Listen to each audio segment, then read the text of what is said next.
Hello viewers, this is Shivanna Tiwari and in this video I am going to do exemplar number 2. Exemplar 2 of NCERT class 10 chapter height and distance. तो इसमें हम लोग example 2 देखने वाले हैं। तो example 2 जो है उसमें कहता है कि आपका एक पोल है, ठीक है, एक पोल है। यहाँ पे मैं एक पोल बना लेती हूँ, ठीक है ना। ये जो पोल है आपका, ये हम लोगों का होता है 5 मीटर का, ठीक है। इस पोल पे जो है आपको एक सीढ़ी लगानी होती है, ठीक है ना। आपको इस पोल पे एक सीढ़ी लगाना होता है। कहता है कि एक सीढ़ी लगाया जाता है। सीढ़ी इस प्रकार से लगाया जाता है लैडर कि वो जो है वो आपका ग्राउंड के साथ जो है 60 डिग्री का एंगल आपको बनाता है ना।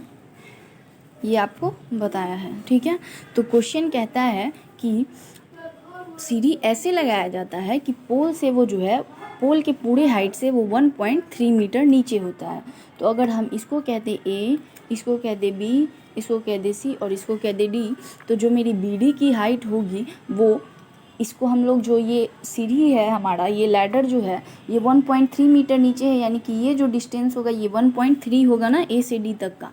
तो हमको जब बी डी पता करना होगा, चूँकि ए से ए बी का पूरा जो टोटल डिस्टेंस है हमारा वो है 5 मीटर। तो जब हमको बी डी पता करना होगा तो हम क्या करेंगे कि ये वाला जो लेंथ है हमारा बी डी का लेंथ, ये हमारा बी डी का लेंथ जो है 5 - 1.3 डेट इज़ 3.7 मीटर हमारे पास आ जाएगा। हमें बेसिकली इस क्वेश्चन में सी डी और बी सी का लेंथ आपको बताना है। इस क्वेश्चन में पूछा गया है कि लैडर को किस प्रकार से रखा जाए, मतलब लैडर का क्या लेंथ रखा जाए कि वो ग्राउंड के साथ 60 डिग्री का एंगल बनाएगा। और आगे चल के आपसे ये पूछा गया है कि जो पोल का फुट है उससे हम कितनी दूरी पे हमारी सीढ़ी को रखें ताकि वो इस प्रकार से एंगल बनाकर पोल पर खड़ा हो, है ना।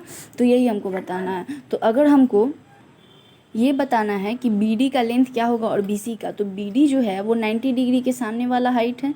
ये पोल जो है ग्राउंड के साथ 90 डिग्री बनाएगा क्योंकि बिल्कुल स्ट्रेट खड़ा होता है, ठीक है। तो ये जो है 90 डिग्री के सामने वाला हम जानते हैं हाइपोटेनियस होता है, और ये हमारा थीटा है, थीटा के सामने वाला हाइट परपेंडिकुलर होता है, और ये हमारा बेस हो जाता है ना। तो हमें हाइपोटेनियस और बेस निकालना है। तो पहले हम हाइपोटेनियस निकाल लेते हैं। तो हाइपोटेनियस जो है पी और एच के मदद से हम निकाल सकते हैं।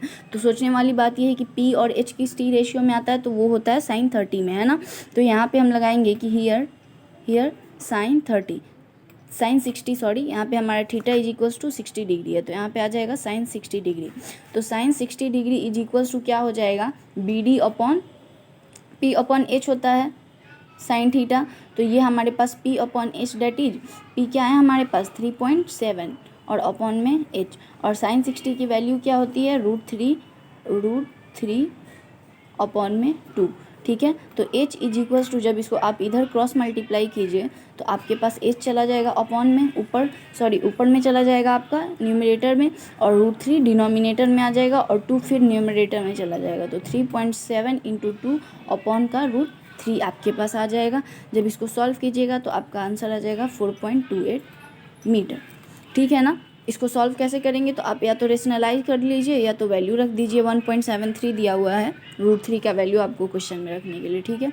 आगे क्या बोल रहे हैं यहाँ पे लिखेंगे, देन हमको बी सी बताना है। तो बी सी भी हम बी सी या तो tan थीटा से भी निकाल सकते हैं और बी और एच के रिलेशन से भी निकाल सकते हैं, क्योंकि एच तो अब हमारे पास है।